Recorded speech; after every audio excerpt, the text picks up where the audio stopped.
కాదు కాదు కాదు పక్క వీళ్ళే రాసుకున్నారు చూడండి, వీళ్ళ పుస్తకాల్లోనే ఉంటది. ఇది భాగవత మహాపురాణం, వ్యాస భాగవతం అని అంటారు. షష్ఠ స్కందం 6వ స్కందం 18వ అధ్యాయము 5వ శ్లోక తాత్పర్యం చూడండి. యోగ పుంగవుడగు వాల్మీకి కూడా వరుణుడి పుత్రుడే. యోగ పుంగవుడగు వాల్మీకి కూడా వరుణుడి పుత్రుడే. ఆయన పుట్టము నుండి పుట్టి వాల్మీకి అయినాడు. అగస్త్యుడు వశిష్ఠుడు మిత్రుడు వరుణుల పుత్రులు. అంటే అగస్త్యుడు వశిష్ఠుడు ఎలాగైతే మిత్రావరుణుల పుత్రుడో అలాగే వాల్మీకి కూడా వరుణుడి పుత్రుడు అని చెప్తున్నాడు. ఈయన శూద్రుడు ఎట్టయితాడు?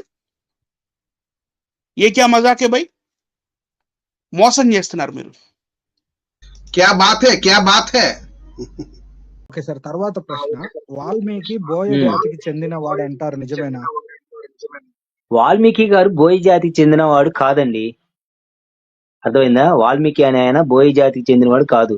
ఐదవ గ్రంథాలని అలాగే రామాయణం ఎన్ని చదివితే మనకు అర్థమవుతా ఉంటది వాల్మీకి ఎవరికి పుట్టాడు, ఏంది, ఆయన చరిత్ర ఏంది, ఆయన ఎందుకు దొంగగా మారాడు, జంతువులను చంపుకొని తినేవాడుగా, గజ దొంగగా మారి దారి దోపిడీలు చేసి అనేకుల్ని కొట్టి చంపేవాడుగా ఎలాగ మారాడు, తర్వాత చదువు లేనటువంటి దొంగగా ఉన్నటువంటి వాల్మీకి గారు ఎలాగ మరి గొప్ప ఋషిగా మారాడు అనేది చదివితే తెలుస్తుంది గ్రంథాలు. వాల్మీకి గారి అయితే బోయి జాతికి చెందిన ఆయన కాదు. ఓకేనా? మరి ఉందా బ్రదర్ గ్రంథాలు అంటే ఉన్నాయే చెబుతుంది, ఒకటి చూపిస్తాం. ఈ వర్షం అవ్వండి, ప్రశ్నల వర్షం అయిన తర్వాత నిదానంగా మాకున్నటువంటి సమయాన్ని బట్టి మీకు అన్ని ఏవైతే మాట్లాడామో అవన్నీ కూడా. వాల్మీకి బోయేవాడని చెప్పి నిరూపించండి. శబరి ఎంగిలి పళ్ళు తిని తర్వాత అవి రాముడు తినని చెప్పి నిరూపించండి. వ్యాసుడు బేత్సవాడని చెప్పేసి నిరూపించండి.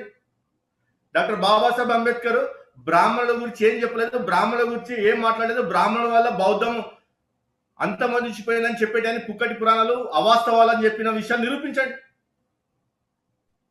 ఎట్ సేమ్ టైం కల్పాలు యుగాలు మీ వేదాలకు అనుకూలంగా నిరూపించండి. మీ పాండిత్యం ఏందో, మీ కథ ఏందో అన్ని